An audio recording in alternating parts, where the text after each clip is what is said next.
Damos início então a essa parte final, com a graça de Deus. O tema desta manhã é a inspiração da Palavra de Deus. E primeiramente vamos abrir nossas Bíblias na segunda carta a Timóteo, no capítulo 3 e o verso 16. Leremos dois textos de base bíblica para nós e depois nos deteremos em refletirmos sobre o primeiro capítulo que se encontra no Mensagens Escolhidas, volume 1, a partir lá da página 15, onde a mensageira do Senhor nos traz várias informações preciosas de como devemos encarar.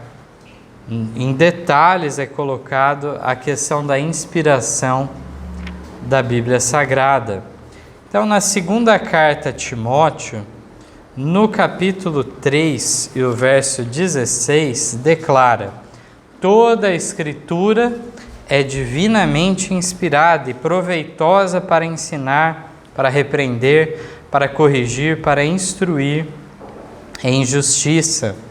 O verso 17 fala também que para que o homem de Deus seja perfeito e perfeitamente instruído para toda a boa obra. Então, devemos aceitar a inspiração do que? De toda a Bíblia. E toda ela também é o que? Proveitosa para nós. Muitas vezes não é fácil compreendermos o proveito. Eu costumo citar a questão das genealogias contidas na Bíblia, mas elas também têm o seu devido lugar no estudo. Não faz muito tempo, aqui na igreja mesmo, estudamos, que bela genealogia encontramos na de Jesus, onde vemos a graça superabundando onde o pecado abundou. Os casos de Ruth, Betsabá, o caso de Raabe. Então, pessoas que entraram, mas que conseguiram superar as dificuldades, E nós encontramos, então, muitos ensinamentos em relação ao sacerdócio levítico, ao mesmo tempo o rompimento disso com a ordem de Melquisedeque, a questão do Messias, então, tudo foi profetizado, Viria primeiramente da descendência de Abraão, depois foi dito da descendência de Jacó, depois da tribo de Judá, depois foi mais específico ainda, da casa de Davi, e assim por diante. Tudo isso se cumpriu, profeticamente foi dito, e todos os detalhes proféticos quanto ao Messias se cumpriram em Jesus Cristo de Nazaré. E aqui nós vemos que tudo tem um proveito para nos ensinar, para nos repreender, corrigir, instruir, e tudo isso nos levar então à salvação. Vamos agora em 2 Pedro, capítulo 1, os versos 19 a 21. Segunda carta do apóstolo Pedro, capítulo 1, versos 19 a 21 declaram: E temos muito firme a palavra dos profetas, a qual bem fazeis em estar atentos, como a luz que ilumina em lugar escuro, até que o dia amanheça e a estrela da alva apareça em vossos corações, sabendo primeiramente isso, que nenhuma profecia da Escritura é de particular interpretação, porque a profecia nunca foi produzida por vontade de homem algum, mas os homens santos de Deus falaram inspirados pelo Espírito Santo. Então, não é de vontade humana, mas Deus que inspirou os autores bíblicos para falarem de acordo com o que Ele gostaria, nos trazendo revelações preciosas. E diz aqui, então, que nenhuma profecia da Escritura é de particular interpretação. Isso é bem abrangente, podemos comentar, inclusive no aspecto de muitos que querem ler a Bíblia de que forma? Do jeito que ela compreender sem procurar estudá-la. Não basta lê-la, mas estudar o que é o propósito do autor em escrever aquilo. e não simplesmente de uma maneira anacrônica, até colocarmos apenas algo de acordo com a nossa atualidade, a vida que vivemos. Sim, é importante que o expositor da Bíblia Sagrada traga uma aplicação prática e espiritual para os crentes de hoje. Mas antes de fazê-lo, primeiro ele tem que compreender o quê? O sentido original, do porquê então foi escrito aquilo e interpretar corretamente. A partir disso, poderá então haver o desenvolvimento de uma interpretação coerente e aplicações coerentes por consequência. Então, dando abertura aqui os textos de Ellen White, vamos pegar alguns pontos, alguns tópicos sobre isso, a partir então, como foi dito, da página 15 do Mensagens Escolhidas, volume 1. Ellen White diz que há em muitas igrejas ceticismo e infidelidade na interpretação das Escrituras. Muitos mesmo põem em dúvida a veracidade e verdade das Escrituras. Os raciocínios humanos e as imaginações do coração do homem estão minando a inspiração da palavra de Deus. E o que podia ser recebido como garantido é circundado com uma nuvem de misticismo. Coisa alguma aparece em linhas claras e distintas, assentada no fundamento da rocha. Este é um dos sinais marcantes dos últimos dias. É muito significativo Ellen White colocar como uns sinais dos últimos dias esse ceticismo quanto à palavra de Deus. Aonde? No mundo? Que falou nas igrejas. E aqui diz mais.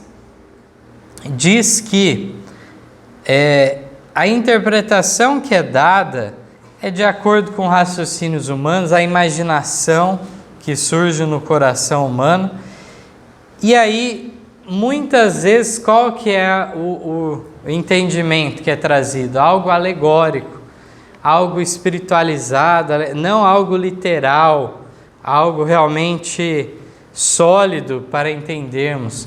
As histórias bíblicas, como são relatadas, elas ocorreram assim. Não é uma representação de outra coisa, não. São de fato histórias verídicas. Existe parte alegórica? Até certo ponto tem na parte poética, são usadas forças de expressão, né? Na parte dos salmos, assim por diante, assim como as profecias nos trazem simbolismos que devem ser decifrados. Mas, exceto essas partes específicas que nós conseguimos compreender facilmente, o restante da Bíblia é, de fato, literal. O seu entendimento, a interpretação deve ser dada dessa maneira. Aqui diz que este livro santo tem resistido aos assaltos de Satanás, que se tem unido com homens maus para envolver em névoas e escuridão tudo quanto é de caráter divino. O Senhor, porém, tem guardado este livro santo em sua forma atual mediante o miraculoso poder dele, uma carta ou guia para a família humana a fim de mostrar-lhe o caminho do céu. Esse é um outro ponto, né, de questionamento, objeção. Falam que quem garante que o que você tem aqui hoje, essa Bíblia que está na sua mão, é a mesma então lá que foi escrita por Moisés, foi escrita por Paulo? Ora, se Deus teve o trabalho de inspirar os autores para escreverem algo revelado, Deus não se preocupou de preservar o seu livro? Não faz sentido nenhum. O mesmo poder sobrenatural que ele desempenhou nos autores, também ele preservou a integridade, a fidelidade do escrito bíblico. Podemos ter dificuldades de tradução, aí é uma outra discussão, que às vezes o tradutor, ele é até bem intencionado, ele pode querer interpretar algo, e em vez de ele traduzir de forma mais exata, ele interpreta o texto, e nisso ele pode cometer um erro.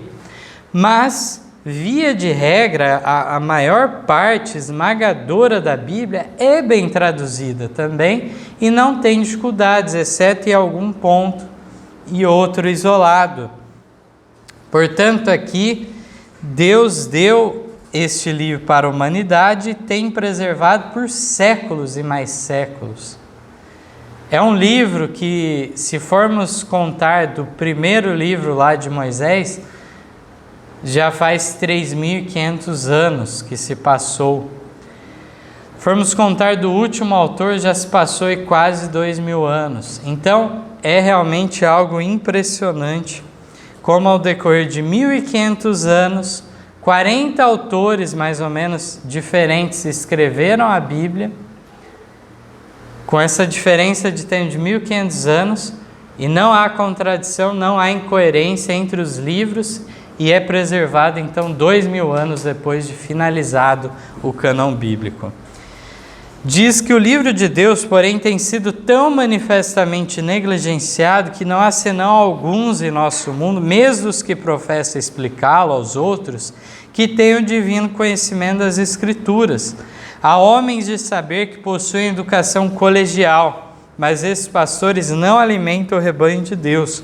Não consideram que as excelências das Escrituras irão continuamente desdobrando seus tesouros ocultos como joias preciosas, são descobertas mediante o escavá-las. É aquilo que estávamos comentando. Temos que estudar, nos aprofundar. Não apenas uma leitura superficial. E aqui diz então que muitos poucos têm então a habilidade de compreendê-la corretamente. Mesmo aqueles que supõem que entendem, muitos poucos compreendem corretamente a totalidade das Escrituras. Existem aqueles que receberam uma educação formal, se formaram em teologia, se tornaram pastores e mesmo assim estão longe da correta interpretação bíblica. Homens há que se esforçam por ser originais, cuja sabedoria é mais elevada que o que está escrito, portanto sua sabedoria é loucura. Descobre antecipadamente coisas maravilhosas, ideias que revelam estarem eles grandemente atrasados na compreensão da verdade divina e dos desígnios de Deus, buscando esclarecer ou desemaranhar mistérios por séculos, ocultos aos mortais, são como um homem a chapinhar na lama, incapaz de desembaraçar-se a si mesmo, e todavia dizendo aos outros como saírem do lodoso mar em que eles próprios se debatem. Esta é uma justa representação dos homens que se põem a corrigir os erros da Bíblia. Homem algum pode aperfeiçoar a Bíblia, sugerindo o que o Senhor queria dizer ou devia ter dito. Então, vemos que esse é um outro problema, aqueles que querem ser o quê? Originais, querem trazer algo novo, sensacional na sua interpretação. E muitos querem também apresentar, olha, não é bem assim, quer corrigir o que está escrito. E querem muitas vezes entrar em mistérios, querem explicar coisas que não nos foram reveladas. As coisas encobertas não nos pertencem, apenas as reveladas. Alguns os olham seriamente e dizem, não acha que deve ter havido algum erro nos copistas ou da parte dos tradutores? Tudo isso é provável. Olha o que a irmã Ete fala, tudo isso é provável. E a mente que for tão estreita, que hesite e tropece nessa possibilidade ou probabilidade, estaria igualmente pronta a tropeçar nos mistérios da palavra inspirada, porque sua mente fraca não pode ver através dos desígnios de Deus. Sim, com a mesma facilidade tropeçaria em fatos simples, que a mente comum aceita em que discerne o divino, e para quem as declarações de Deus são simples e belas, cheias de essência e riqueza. Mesmo todos os erros não causarão dificuldade a uma alma, nem farão tropeçar os pés de alguém que não fabrique dificuldades da mais simples verdade revelada. Que maravilhoso, né? Aqui Ellen White fala, olha, se não houver uma confiança, fé, tudo isso vai ser empecilho. E ela fala que pode haver algum erro, mas nenhum erro vai causar uma dificuldade que vai fazer a gente tropeçar e impedir o nosso conhecimento da verdade, alcançarmos a salvação.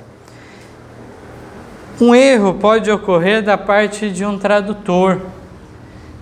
É bem sabido aquela passagem do ladrão na cruz e a promessa de Jesus, então, aparentemente falando que no mesmo dia ele estaria no paraíso. Mas isso é uma contradição interna. Não é uma questão de discutirmos, antes de discutirmos se a tradução é correta ou não, se a tradução fosse correta, seria uma contradição interna da Bíblia, porque o próprio Jesus não foi ao mesmo dia para o céu. Então, como que ficaria essa condição, né? Então, nós vemos que os tradutores se equivocaram nessa parte, aí depois temos outra confirmação, quando Cristo, no primeiro dia da semana, fala para Maria Madalena o quê? Que ele ainda não tinha subido ao Pai. Então, não é uma questão, olha, vou ficar discutindo. Se não for assim, se nós não entendermos que a promessa estava sendo dada naquele momento, vamos lembrar que o ladrão na cruz, o que ele fala? Ele fala, lembra-te de mim quando vieres no teu reino. De forma muito humilde ele se coloca para Jesus. Mas aí o que acontece? Aí vemos que Jesus, ele dá a promessa já naquele dia. Ele já declarou naquele mesmo dia a certeza para aquele ladrão na cruz, que ele se salvaria. Esse foi o propósito de Deus. Se não for assim que interpretarmos aquele texto, temos uma contradição bíblica. Então é simples assim, a própria Bíblia, ela se autorregula de forma maravilhosa para não incorrermos em erro. Indo mais adiante, os que pensam tornar claras as supostas dificuldades da Escritura, determinando por sua regra finita o que é inspirado e o que não é, melhor faria encobrir o rosto, como Elias, quando lhe falou a vozinha mansa e delicada, pois se encontram na presença de Deus e dos santos anjos, que por séculos têm comunicado aos homens luz e conhecimento, dizendo-lhes o que fazer e o que não fazer, desdobrando diante deles cenas de emocionante interesse, marco por marco, em símbolos e sinais e ilustrações. E ele, Deus, enquanto apresenta os perigos que se agrupam em torno dos últimos dias, não habilitou homem infinito algum a desvelar ocultos mistérios, nem inspirou um homem ou uma classe de homens a pronunciar juízo quanto ao que é ou não é inspirado. Quando homens em seu juízo finito julgam necessário fazer um exame de textos para definir o que é inspirado e o que não é, estão dando um passo adiante de Jesus, a fim de mostrar-lhes um caminho melhor do que aquele em que ele nos tem guiado. Então isso existe até na academia, algo que é chamado de crítica textual bíblica, que fica falando, não, isso daqui na verdade o escritor não escreveu, isso foi algo posterior, acrescentado por outra pessoa, e fica colocando dúvidas, de modo que ao final você não terá certeza, que parte que eu confio? Será que essa está certa ou não está? Vemos a mesma coisa ocorrendo para os modernos descrentes da Trindade, onde tal texto está errado. Em nome do Pai, do Filho e do Espírito Santo, no final do livro de Mateus, em capítulo 28, 19, isso foi acréscimo. Sabe quem que fala em acréscimo? Eles estão se baseando em céticos, incrédulos quanto à Bíblia. Aqueles que estão pondo, então, a Bíblia num julgamento humano, dissecando a Bíblia e falando, olha, aqui não, essa parte joga fora. Essa parte sim, essa parte pode ficar. E eles tomam por base esses críticos para condenar então a visão clara das Escrituras em favor da Trindade, a divindade triuna. Aqui temos, por exemplo, texto de 1 João 5, 7 e 8, que fala de 3 que testificam no céu. É um texto, um dos mais evidentes, o Pai, a Palavra e o Espírito Santo.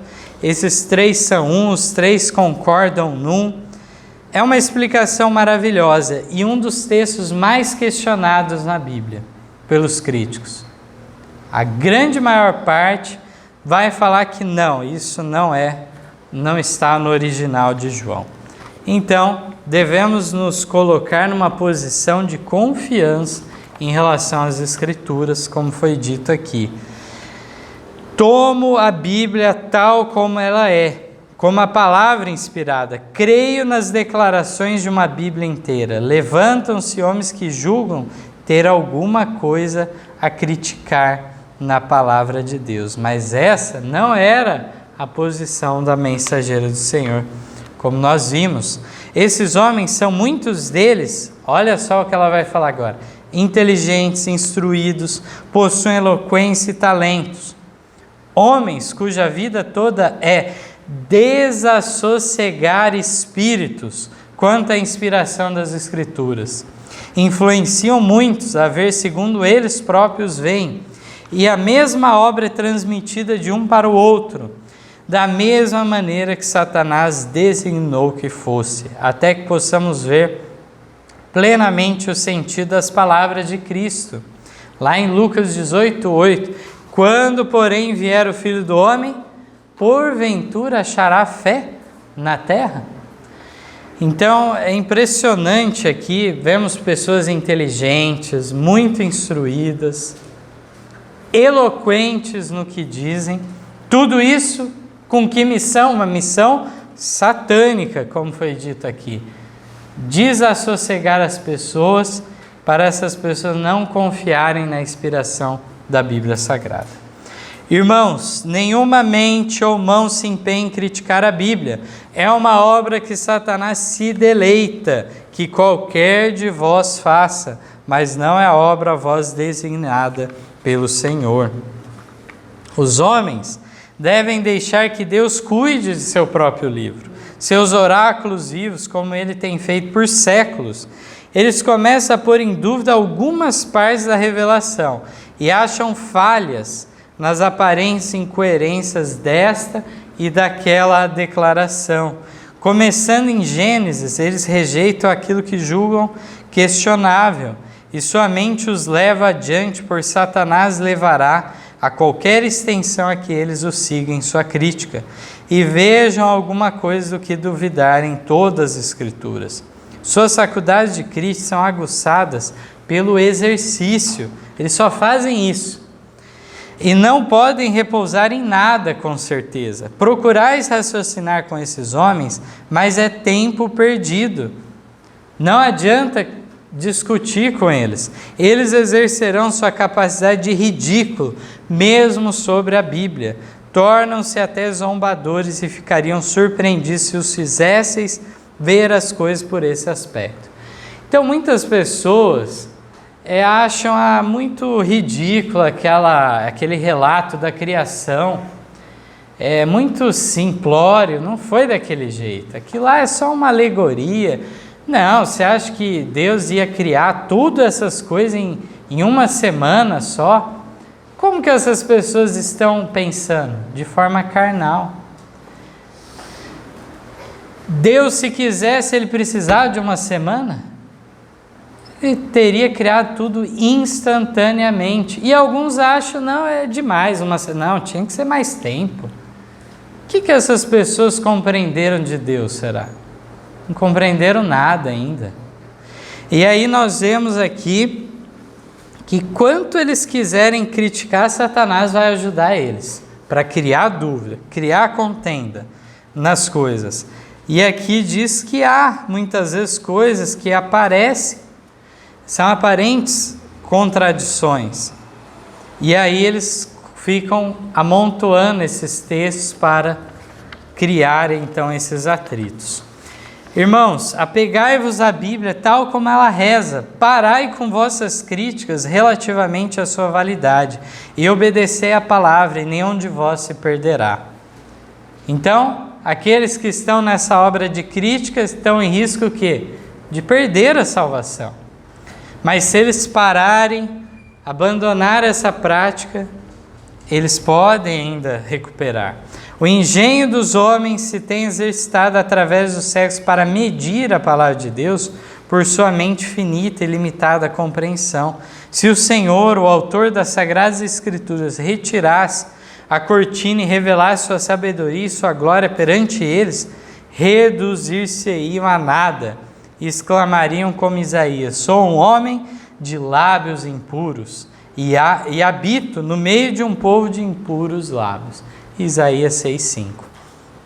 Simplicidade e enunciação clara são compreendidas pelo iletrado, o camponês e a criança, da mesma maneira que pelo homem já desenvolvido ou gigante no intelecto. Caso a pessoa seja possuidora de grandes talentos, de faculdades mentais, encontrará na palavra de Deus tesouros de verdade, belos e valiosos, de que se pode apoderar. Encontrará também dificuldades e segredos e maravilhas, que lhe proporcionarão a mais alta satisfação no estudar por longo tempo através da vida, e resta ainda um infinito para além.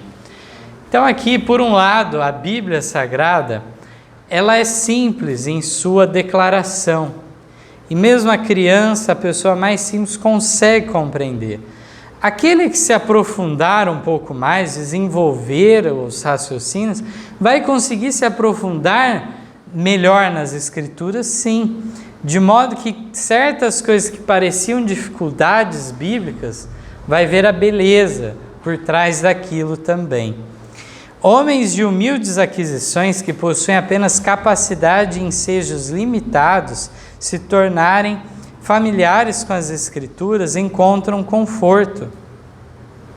Então, ao se tornarem esses humildes, se tornarem familiares com as Escrituras, leiam, estudem, encontram então agora conforto, guia e conselho nas Sagradas Escrituras e acham o plano da salvação tão claro como um raio de sol. Ninguém precisa perder-se por falta de conhecimento, a menos que seja voluntariamente cego. Então, o plano da redenção, aquilo que é essencial para a nossa salvação, para compreendermos na Bíblia, isso é acessível a todo ser humano. Apenas se perderá aquele que quiser o quê? Ser voluntariamente um cego. Mas está acessível a ele. Damos graças a Deus por ser a Bíblia preparada para o pobre, da mesma maneira que para o homem de saber. Ela se adapta a todas as idades e todas as classes. Que maravilhoso! Caso o homem com quem ele se comunique não seja sincero e não queira ver e compreender a verdade, dará às suas palavras e linguagem a direção que se ajuste aos seus próprios desígnios, interpretará mal suas palavras, jogará com a imaginação, torcer-lhe-á o verdadeiro sentido, então entrincheirar-se-á na incredulidade, pretendendo que os sentimentos estão todos errados. Então, nós vemos muitas vezes essa situação. Está acessível, a pessoa é capaz de compreender, mas a pessoa vai começar agora a brincar, vai fazer jogos de palavra para, de alguma maneira, descredibilizar as Escrituras. E dessa maneira, então, a pessoa, ela fica em sua incredulidade e não é beneficiada. Leem-na segundo seus desejos de perverter, aplicar mal, torcer voluntariamente as declarações de seu verdadeiro sentido. Declaram eles que a Bíblia pode provar qualquer coisa e tudo, e cada seita prova que suas doutrinas estão certas, e que as doutrinas mais diversas são provadas. Esse é um ponto interessante de nós meditarmos, porque muitas vezes as pessoas falam o que para nós? A Bíblia é genérica, ela prova tudo. A pessoa alega isso. Ora, se for assim, vai ser o primeiro livro que é assim. Qualquer livro que você pegar, seja do assunto que for, quando você está lendo esse livro, você fica lendo segundo o seu pensamento ou segundo o que o autor quer dizer para você? Se você quer aprender algo, você vai se esforçar para entender o que o autor está pretendendo comunicar a você. Ou você vai ler assim, não, aqui ele quis dizer tal coisa segundo a minha imaginação. Você não vai aprender nada. Agora, com a Bíblia, as pessoas acham que é diferente. Do jeito que eu achar, não. Procure saber também. A mesma coisa que você faz com outro livro, faça com a Bíblia. E você verá que não é nada genérico, não é como a declaração, prova tudo, cada seita prova isso. Não, não é assim. Isso é um falso testemunho contra as Escrituras que nós encontramos na boca de muitas pessoas. Os escritores da Bíblia tiveram de exprimir suas ideias em linguagem humana. Olha que interessante agora o ponto. Ela foi escrita por seres humanos. Esses homens foram inspirados pelo Espírito Santo.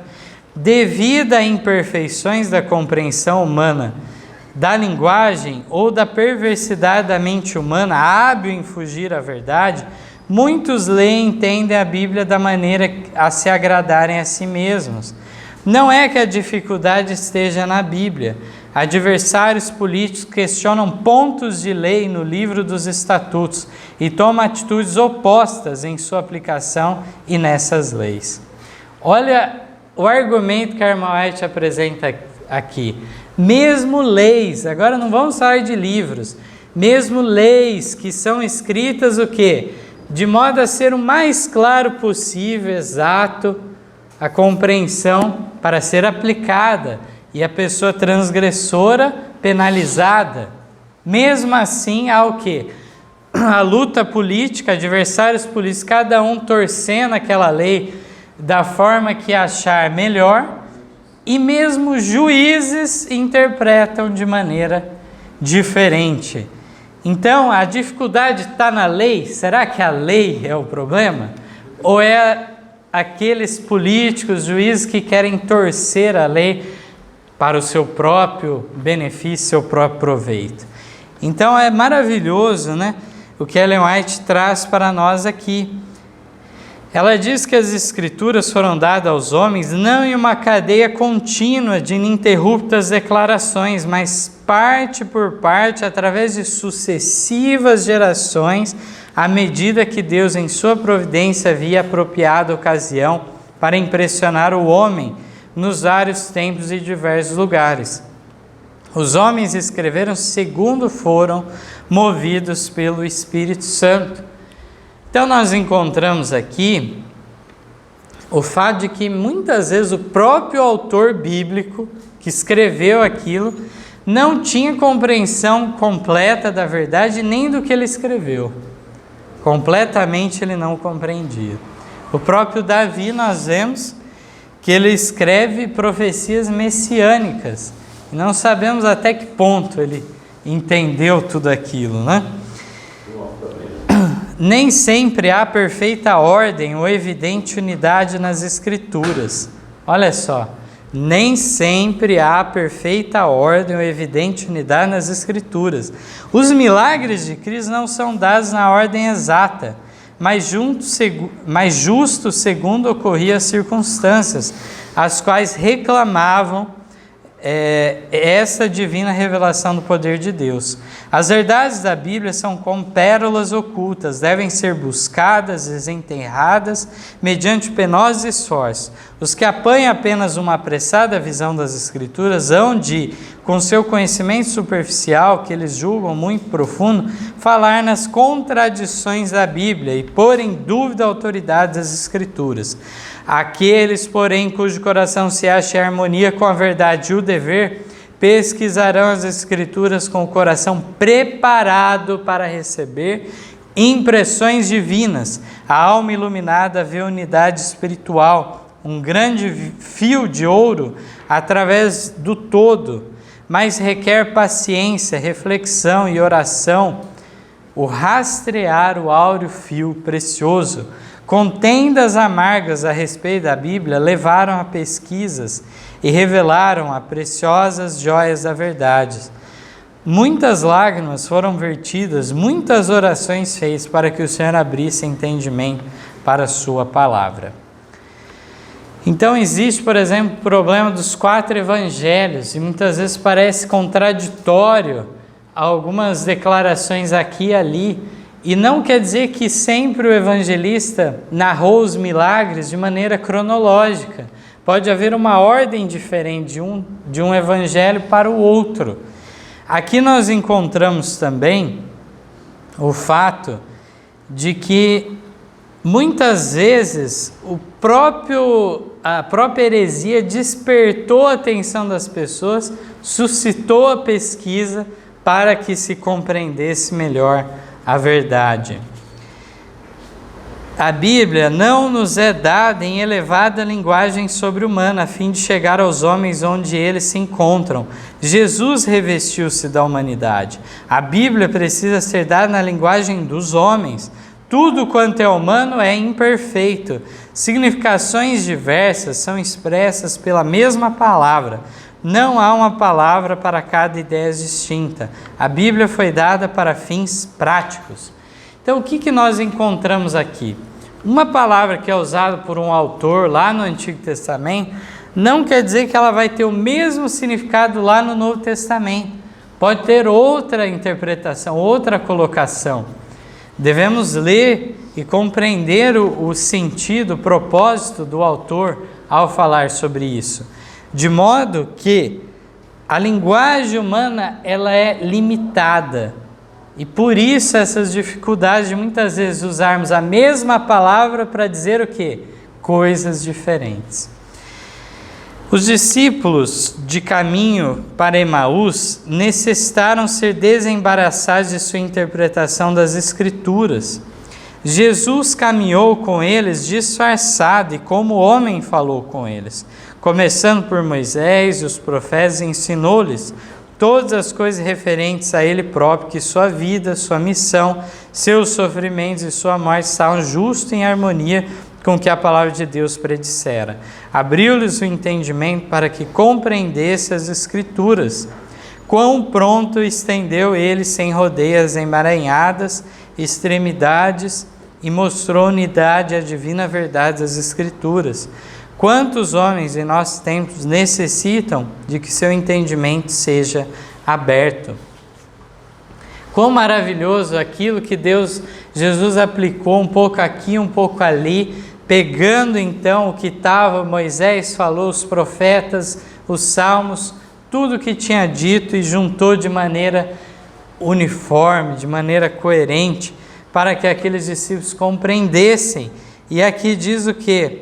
Quantos em nossos dias precisam da mesma obra? Assim como Filipe chegou àquele eunuco etíope e chegou a ele e explicou que Isaías 53 representava o próprio Messias em seu sofrimento. Abriu a compreensão.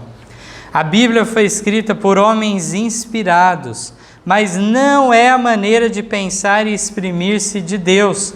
Essa é da humanidade. Deus, como escritor, não se acha representado.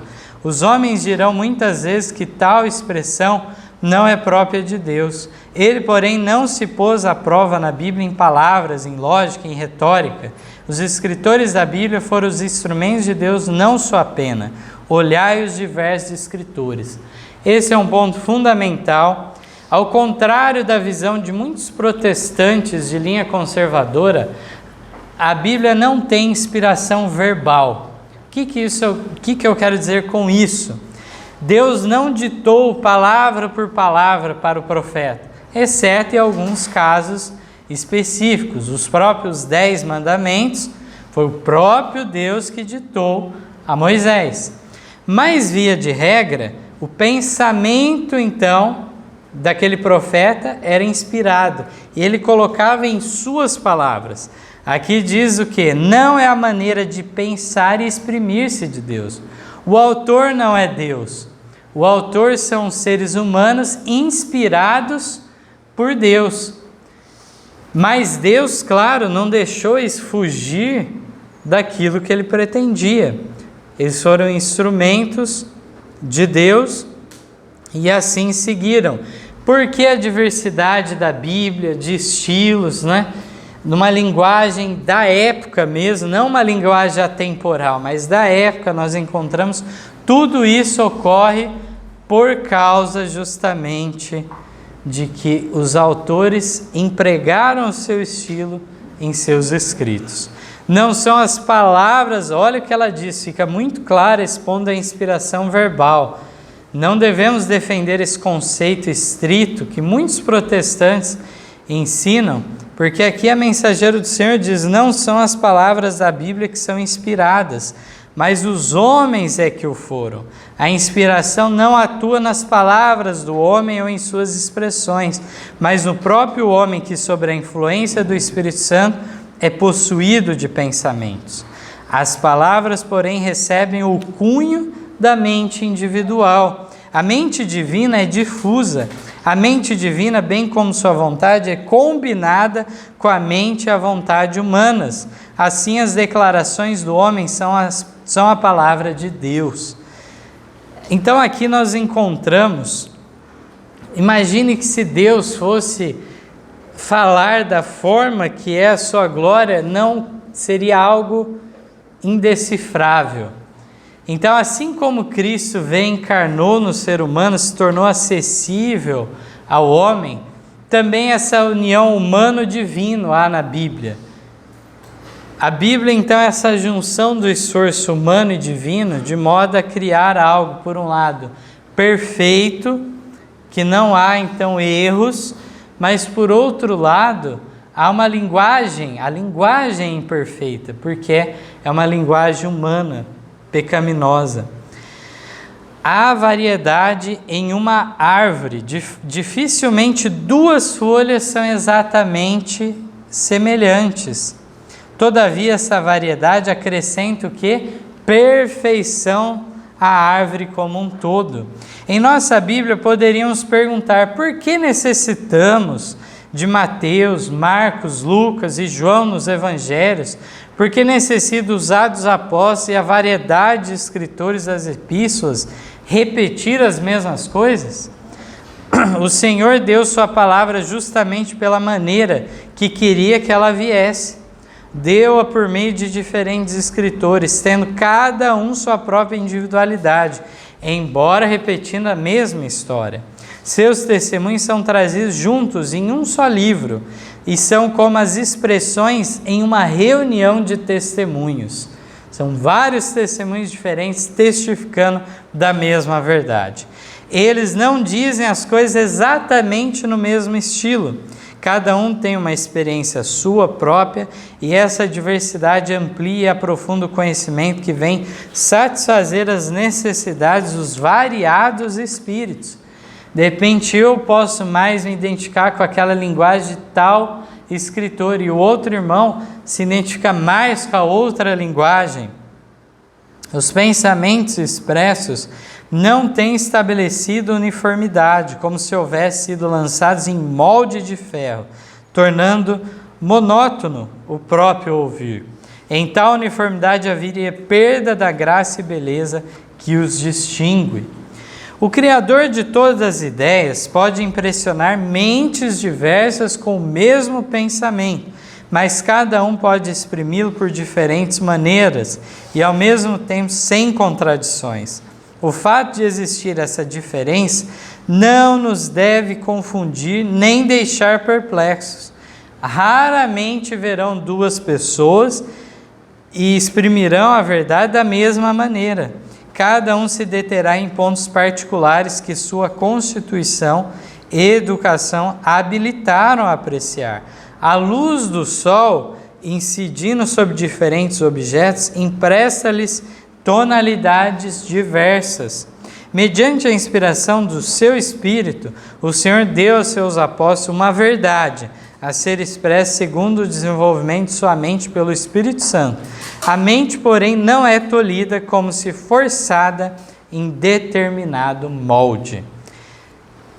Maravilhoso aqui vermos isso, até quando a polícia vai fazer uma investigação, né, sobre um crime cometido, e eles vão então conversar com as testemunhas oculares que estavam naquele momento, naquele lugar. Se todas aquelas testemunhas falam exatamente igual, o que o policial vai suspeitar? Que houve um combinado entre essas pessoas para dizerem a mesma coisa. Quando é fidedigna a testemunha, vai haver variações pequenas, diferentes pontos de vista, e não vai contar, parece até contraditório, porque enxergou de outra forma o fato. E assim ocorre com as Escrituras. E aqui nós encontramos como que o Espírito Santo age na mente de cada um, e podemos dizer aí que Paulo foi um dos homens que mais o Espírito Santo trabalhou na mente e foi mais profundo os mistérios de Deus. Finalizando a parte do Mensagens Escolhidas, aqui diz que o Senhor fala aos seres humanos em linguagem imperfeita, a fim de os sentidos degenerados, a percepção pesada, terrena dos seres da terra, poderem compreender-lhe as palavras. Então, irmãos, quantas vezes as pessoas zombam da Bíblia por causa da sua linguagem, da forma que é colocada, acha algo antiquado, e Deus fez isso para benefício das pessoas. Deus, em vez de fazer algo tão sofisticado que poucos conseguiriam decifrar, Ele fez algo acessível para a pessoa mais humilde compreender. E isso é voltado contra por aqueles que querem manter a sua incredulidade. Nisso se revela a condescendência de Deus. Ele vai ao encontro dos caídos seres humanos onde eles se acham. Perfeita como é, em toda a sua simplicidade, a Bíblia não corresponde às grandes ideias de Deus, pois ideias infinitas não se podem corporificar perfeitamente em infinitos veículos de pensamento. Então é até certo ponto que a maravilhosa revelação de Deus é dada a nós. Tem certos pontos do próprio plano da redenção, da origem do pecado, da origem do mundo, que não compreendemos perfeitamente, porque isso nós, como seres finitos, não alcançaríamos uma compreensão. Em lugar de as expressões da Bíblia serem exageradas, como julgam muitos, as fortes expressões se enfraquecem ante a magnificência da ideia, embora o escritor escolha a mais expressiva linguagem para transmitir as verdades da educação mais elevada. Os seres pecadores só podem suportar olhar a sombra do brilho da glória celeste. Nós podemos suportar o quê? A sombra do brilho da glória celeste. É só isso. É um pequeno contorno, uma pequena sombra. Nós temos uma visão, então, muito pálida. Eu queria destacar como que a Bíblia, ela se coaduna maravilhosamente. Vamos em nossas Bíblias, mais uma vez, em Deuteronômio, capítulo 8, verso 3. Primeira vez que eu me deparei com esse texto, eu fiquei encantado. Deuteronômio 8, 3.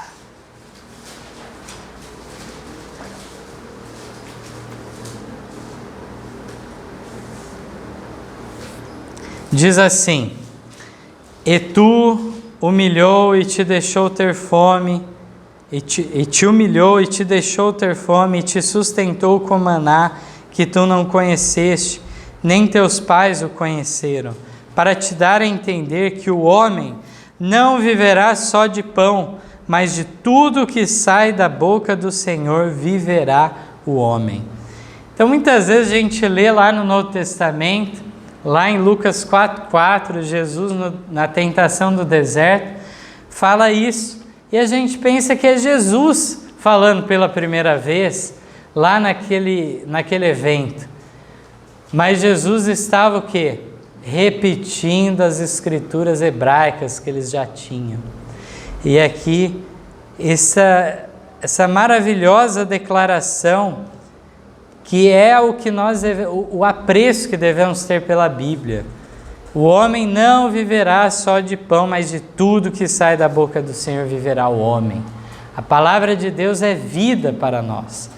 E se os irmãos forem pesquisar aqui em Deuteronômio, em Levítico, tem também os 2 grandes mandamentos que Jesus anunciou. Alguns acham, não, Jesus veio, aboliu aqueles 10, né? Veio e trouxe 2 novos. Ele só estava renovando o sentido espiritual da lei que eles tinham perdido de vista. E aí Jesus repete amar a Deus sobre todas as coisas e amar ao próximo como a ti mesmo, declarações que já estavam em Deuteronômio e em Levítico. Então já está, muitas vezes não enxergamos, lemos o Velho Testamento, não vemos essas joias preciosas e já estão lá. Já estavam reveladas para o antigo povo de Israel. Portanto, em finalização, eu gostaria de falar uma frase que eu acho muito significativa e que deve guiar o cristão genuíno. A Bíblia é o livro pelo qual devemos viver e pelo qual devemos morrer. Muito profundo isso. Nós pensarmos então, é a norma de nossa conduta, a Bíblia. Por isso, pela qual devemos viver e pela qual devemos morrer, se for necessário, em defesa desses princípios revelados por nosso Deus nas Escrituras, então, do Antigo e do Novo Testamento. Deus seja louvado por tudo isso e possamos fazer cada dia mais a nossa fé, o nosso interesse em estudá-la crescente, para assim então nos apropriarmos também das benditas promessas que há nela. Amém.